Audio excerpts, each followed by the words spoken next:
Akhirnya urusan kampus sudah selesai, ini akan aku jadikan pembelajaran dan akan aku ceritakan ke anak cucuku biar tidak mengulangi apa yang aku lakukan. Aku berharap kalian juga belajar dari pengalaman aku dan jadikan ini jadi suatu pembelajaran, jangan jadi kayak debatan atau jadi bulian ya. Hi cool people, I'm Tiongsu and how are you today? Sebenarnya video ini aku ambil di tahun 2025 bulan 6.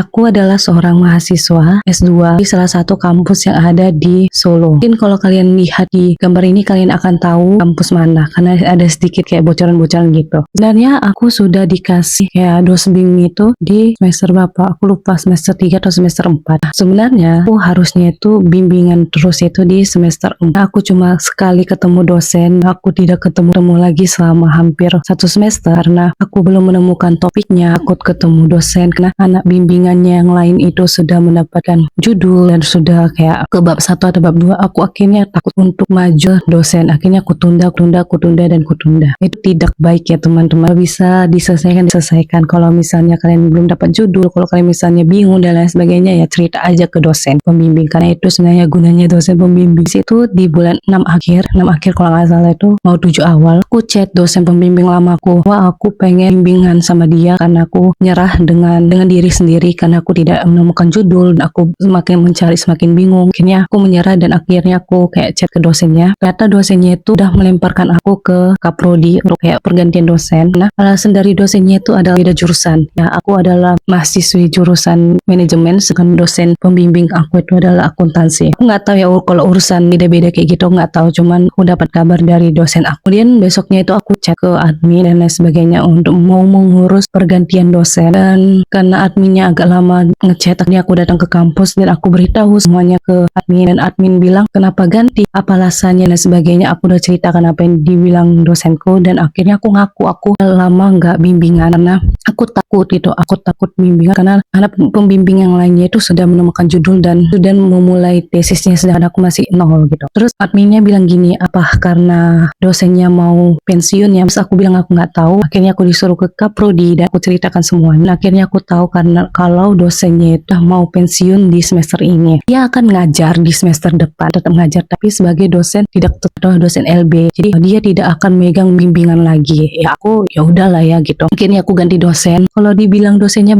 baik banget dosennya, ramah, pokoknya baik lah. Ya sebenarnya aku yang salah. Dan habis itu aku cerita sama kaprodiku bilang kayak ya dosennya itu mau pensiun karena dia mau jadi dosen nggak tetap aja. Terus dia nggak memperpanjang surat untuk kayak membimbing mahasiswa. Akhirnya aku bilang minta tolong carikan aku dosen, bilang gitu. Terus akhirnya aku ingat temanku ada ke salah satu dosen lain. Akhirnya aku bilang aku boleh nggak ke situ pak? Dosennya bilang ke prodinya oh boleh. Terus ke prodinya bilang kayak ya udah ya untuk minta tanda tangan dia dan lain sebagainya. Okay. Itu di hari Kamis, hari Jumat kan libur. Sabtu itu kayak aku menurutku itu kayak nggak full lah untuk kayak administrasi dan lain sebagainya. Mulai hari Senin itu aku ke kampus, aku minta tangan ke kaprodi. Aku salah, ternyata itu harus tantangan ke dosen pembimbing lama dulu dan dosen pembimbing baru kaprodi. Salahku ke kaprodi dulu. Ternyata suratku itu dipindahkan ke admin biar admin ngasih ke aku. Tapi kaprodinya nggak tahu karena yang memindahkan itu asistennya. Terus aku tanya bapaknya kapan aku bisa ngambil tanda tangannya, ternyata suratku itu nggak ada pada saat itu. Selasa kan disuruh aku ngambil aturannya, rupanya diberitahu hari Selasa itu aku tidak ada suratnya. Aku fotokopi lagi, aku balik ke kampus, rupanya udah jam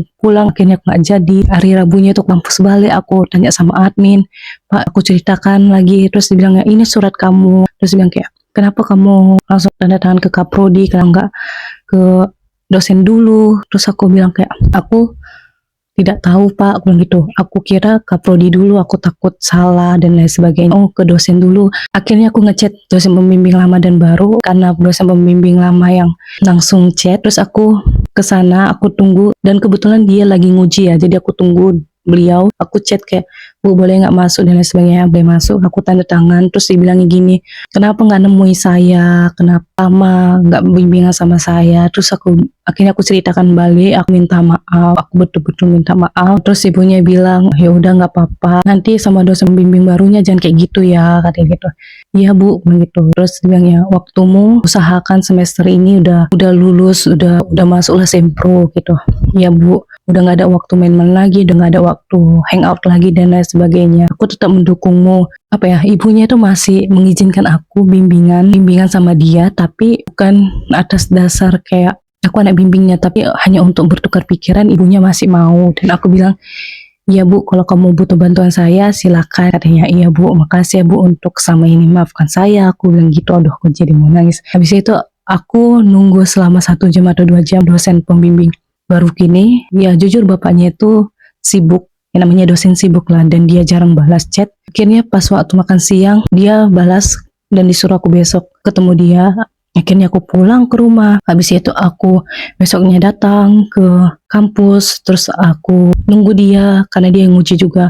Terus akhirnya selesai nguji, dia keluar, aku ngobrol sama dia. Terus dia bilang, apa masalahmu, kenapa bisa pindah bimbingan dan lain sebagainya. Aku ceritakan lagi, terus kayak, oh ya udah, mulai sekarang jangan kayak gitu lagi, katanya gitu. Jangan mengulangi kesalahan yang sama. Tetaplah setiap minggu bimbingan, tetaplah kalau ada masalah jangan dipendam sendiri, keluarkan, karena kami itu nggak akan menyusahkan mahasiswa sendiri ya Pak. Aku bilang gitu. Dan akhirnya ditandatangani bapaknya. Akhirnya aku ke admin, terus aku kasih lembarannya, terus adminnya bilang ya udah sini aku sekalian tandatangani ke Kaprodi. Akhirnya urusan aku pergantian dosen itu selesai, dan puji Tuhan, Tuhan lancarkan. Walaupun agak sedikit drama yang harus bolak-balik kampus dan badan capek. Hari Kamis, Jumat, Sabtu itu badanku tepar, capek banget.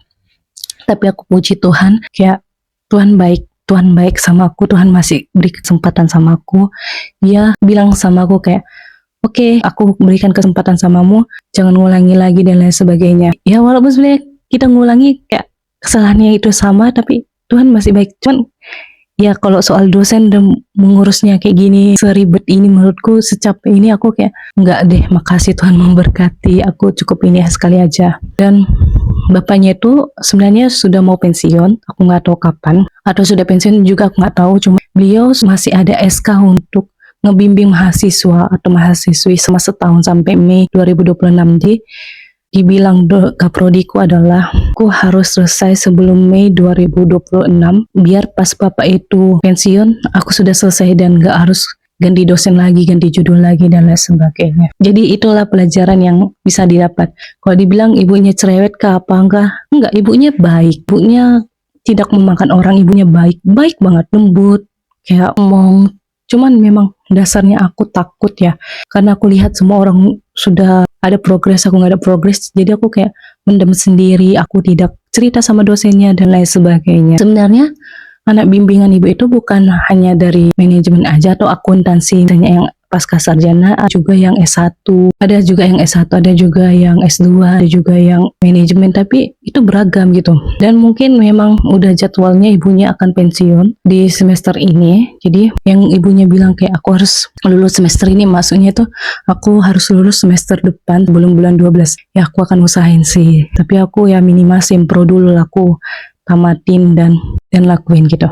Ya, pelajaran yang aku dapat itu adalah nggak boleh mengulangi kesalahan yang sama. Kalau misalnya aku takut dan aku belum dapat sesuatu, ceritakan. Lagi kita sudah ada dosen pembimbing, ceritakan aja, Pak atau Bu, aku belum dapat ini, gimana solusinya dan lain sebagainya. Mereka pasti akan terima, mereka pasti akan kayak tukar pikiran, tukar informasi lah ke kita. Terus sama kayak mengandalkan Tuhan itu kayak luar biasa sih, kayak selalu doa, kayak sebelum mau mulai perjalanan doakan semuanya, doakan biar lancar dan lain sebagainya. Kemudian minta restu dari orang tua sih, dan jangan pernah melawan orang tua. Itu aja sih menurutku. Dan aku berterima kasih kepada dosen pembimbing lamaku, dosen pembimbing baruku, kaprodiku, amin, mama, semuanya, karena sudah membantu aku, sudah meluruskan jalanku. Dan journey aku untuk pembuatan tesis dan journey aku untuk lulus sebelum Mei 2026 akan dimulai dari hari ini. Sebenarnya ini aku sebenarnya ngurus pergantian dosen pembimbing. Aku tuh sebenarnya ingin naik bus jalan kaki biar kayak keringat dan biar menghilangkan stres juga. Jadi aku jalan dari fakultasku menuju ke halte bus. Sebenarnya bisa sih kalau misalnya dari kampus kita naik bus K1 atau F2 itu sebenarnya bisa. Hanya sekali bus aja sampai daerah rumah sakit kasih ibu, di halte rumah sakit kasih ibu. Sebenarnya aku lega, tapi kayak badanku capek, ngantuk dan lagi nggak mood untuk kayak jalan lagi setelah naik bus gitu. Akhirnya aku naik bus dari halte UNS, aku turun di halte Westenburg. Ya Westenburg aku ke halte Pasar Kleber naik F7 atau F10 itu. Habis itu aku ke halte Pasar Kleber. Sebenarnya aku nunggu berapa menit sih dari situ. Cuman halte yang akan aku turun setelah aku naik FD12 ini dekat banget dengan kosanku, tinggal nyebrang, nanti jalan dikit, masuk gang dikit, udah tinggal dikit lagi aja gitu. Jadi aku memutuskan untuk naik FD12. Agak random sih aku, oke. Segitu dulu cerita dari saya. Terima kasih sudah nonton. Maaf panjang banget. Terima kasih sudah nonton. See you next video. Bye bye. Pace bene.